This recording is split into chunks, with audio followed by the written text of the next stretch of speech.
오늘 본문 말씀 통해서 소유보다 존재라고 하는 제목으로 같이 말씀을 나누기를 원합니다. 서론에 보시면 재물을 소유하고 쾌락을 즐기는 것을 최고로 여기는 어리석음이 정의와 정직을 추구하는 지혜와 대조되고 있습니다. 그래서 오늘 본문의 제목처럼 얼마를 소유하느냐보다 존재, 어떤 사람이 되는가, 이것이 중요하다, 이렇게 오늘 말씀을 통해서 살펴보기를 원합니다. 먼저 1절 말씀 보시면 포도주는 거만하게 하는 것이고 독주는 떠들게 하는 것이라 이에 미혹된 자마다 지혜가 없느니라, 이렇게 말씀하고 있습니다. 그래서 지혜 없는 자, 미련한 자, 또 술을 끊지 못하면서 교회에 대해서 이야기하는 사람들이 성경에 술 마시지 말라는 얘기가 어디 있느냐라고 하면 이런 부분에 있어서 구원과는 관계가 없지만은요, 이런 것에 대해서 포도주에 대해서 또 독주에 대해서 술에 대해서 미혹되는 자마다 지혜가 없느니라, 이렇게 말하고 있습니다. 그래서 포도주는 취하게 되면 사람을 거만하게 만들고, 그죠? 막 자신감이 생기고, 막 용기가 생기고, 속에 숨어있던 말도 막 할 수 있는 그런 헛된 자신감이 생기고, 나중에는 무슨 말했는지도 잘 모르고 이렇게 하면서 말 실수를 많이 하게 되는데, 술을 취한 사람들 보면 이 맞는 것 같아요. 거만하게 된다. 그 다음에 떠들게 된다. 주사라고 얘기를 하죠. 그죠? 술주정이라고 얘기를 하는데 막 떠들고 있는 얘기 없는 얘기 다 하고 이런 부분들을 우리가 보게 되는데, 이에 미혹되는 자마다 지혜가 없느니라, 이렇게 말씀하고 있습니다.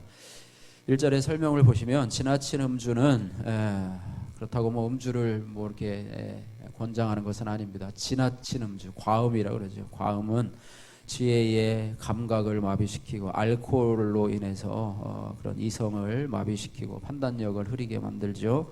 음주 운전을 비롯해서 술 때문에 발생하는 사건과 사고가 참 많이 있습니다. 그래서 음주 운전을 통해서 많은 사람들이 또 상해를 또 죽음을 당하기도 하고, 또 음주로 인해서 또 사회가 고통스럽고 병들어가고 있는 것입니다. 술로 인해서 뭔가 치료가 일어나고 회복이 일어났단 말은 거의 없는 것 같아요.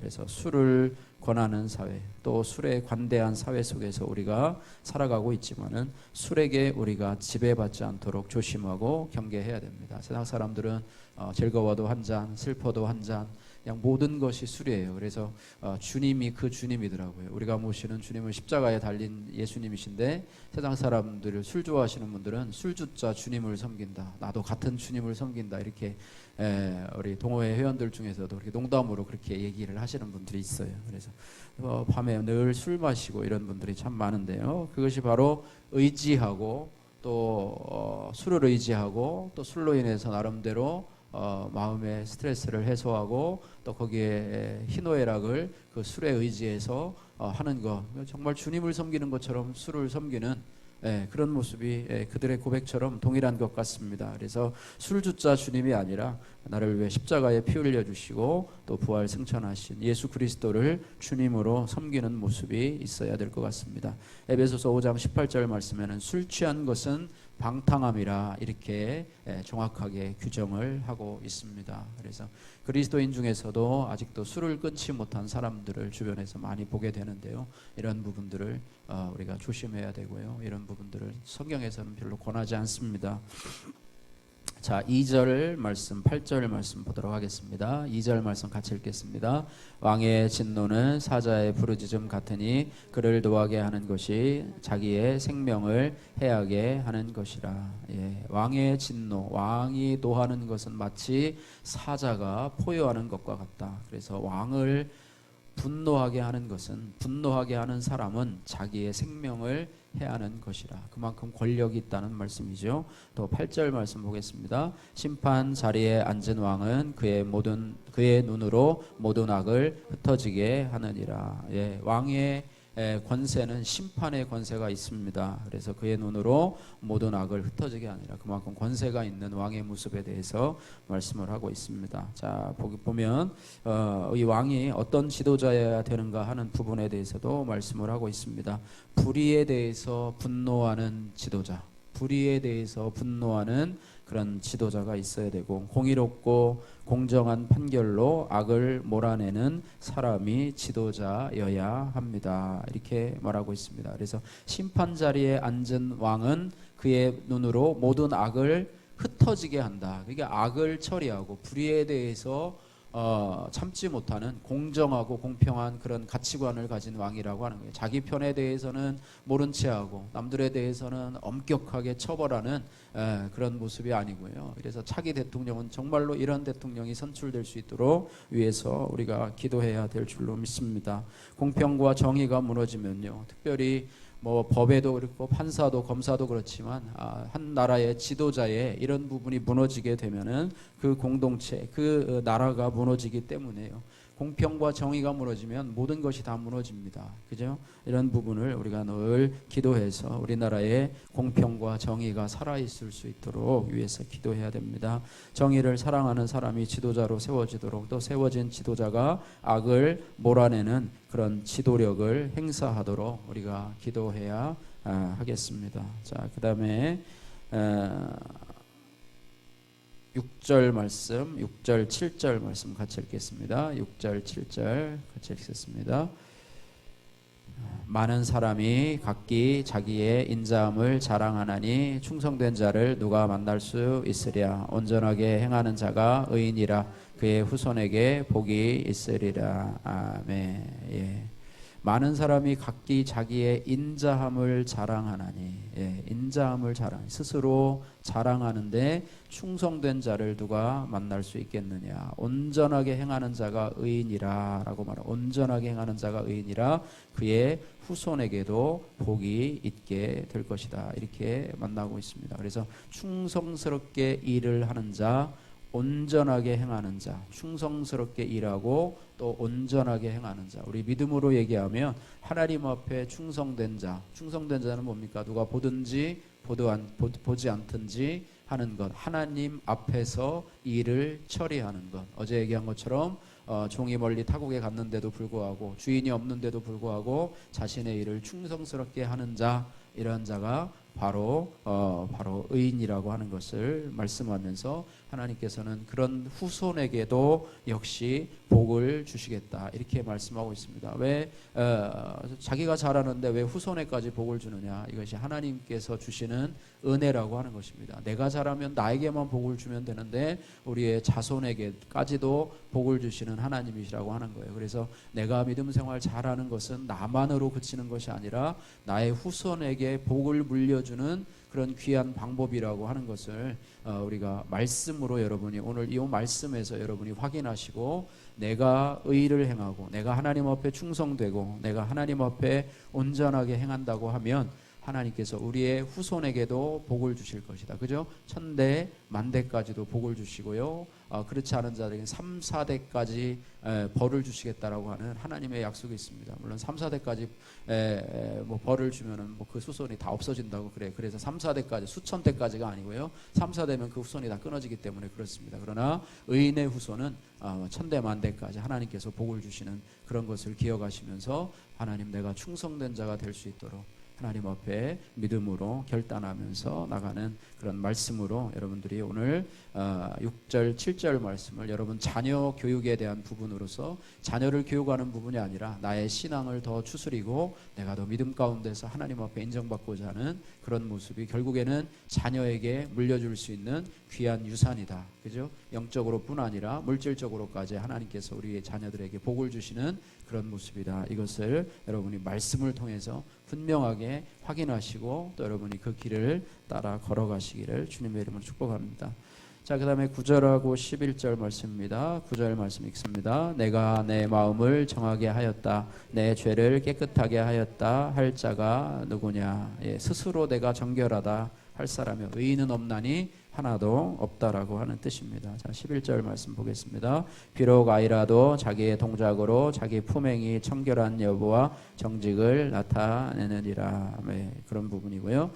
자, 설명을 보시면 스스로 깨끗하다고 믿을 만하다고 말하는 사람은 많아요. 그죠? 나는 정말로 이웃에게 피해를 끼친 적도 없고, 나는 이웃에게 특별히 전도하다 보면 이런 사람들을 많이 만나게 됩니다. 나는 선하게 살았고, 나는 정말로 깨끗하게 살았고, 이웃한테 해를 끼치거나 싫은 소리 하지 않고 살았다. 또 우리가 어떤 사람을 보면 법 없이도 살 사람이라고 이야기를 하고, 스스로도 또 그렇게 생각하는 사람들이 의외로 많아요. 그러나 그들은 하나님 앞에서 자신의 죄를 직면하지 못했기 때문에 스스로에게 속아 넘어가는 거예요. 의인은 없나니 하나도 없다고 하나님이 말씀하고 계시기 때문입니다. 그런데 정말로 그런 사람은 보기 힘듭니다. 사람이 찾기도 힘들 뿐 아니라 하나님 눈은 씻고 찾아봐도 한 사람도 그런 사람이 없다고 하는 거예요. 완벽하게 깨끗하다는 사람은 없습니다. 그래서 말로 드러내기보다는 삶으로 내 진가를 증명해 보이십시오. 이렇게 말씀하고 있습니다. 말은 번드르르하게 하면서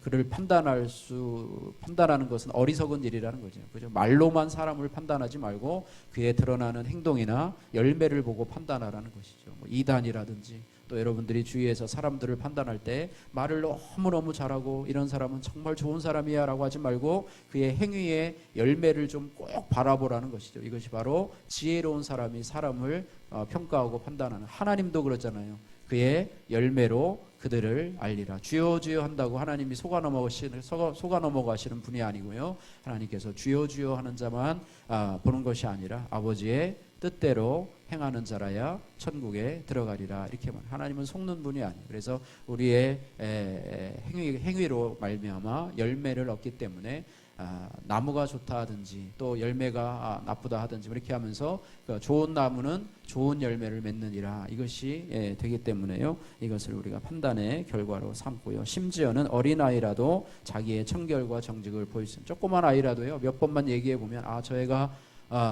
참 무례한 아이구나, 저 아이가 참 순수한 아이구나, 이것을 어른들이 금방 판단할 수 있어요. 그런 것처럼 우리 어른들도요, 그런 부분들을 여러분 판단하고 또 내 자신이 말로만 하는 것이 아니라 행동으로 보일 수 있는, 그래서 이것이 신앙의 가장 귀한 가치관이 된다고 하는 것을 기억하시면서 우리가 말만 잘하는 그리스도인이 아니라 우리의 행함으로, 말은 좀 줄이더라도 섬김으로, 행함으로 여러분의 빛을 드러내는 여러분 되시기를 주님의 이름으로 축복합니다. 자, 그 다음에 제일 위에 10절 말씀 보겠습니다. 10절 말씀 이제 짤막짤막하게 간단하게 살펴보도록 하겠습니다. 10절 말씀 같이 읽겠습니다. 10절. 한결같지 않은 저울추와 한결같지 않은 되는 다 여호와께서 미워하시느니라. 읽어보면 알겠죠, 그죠?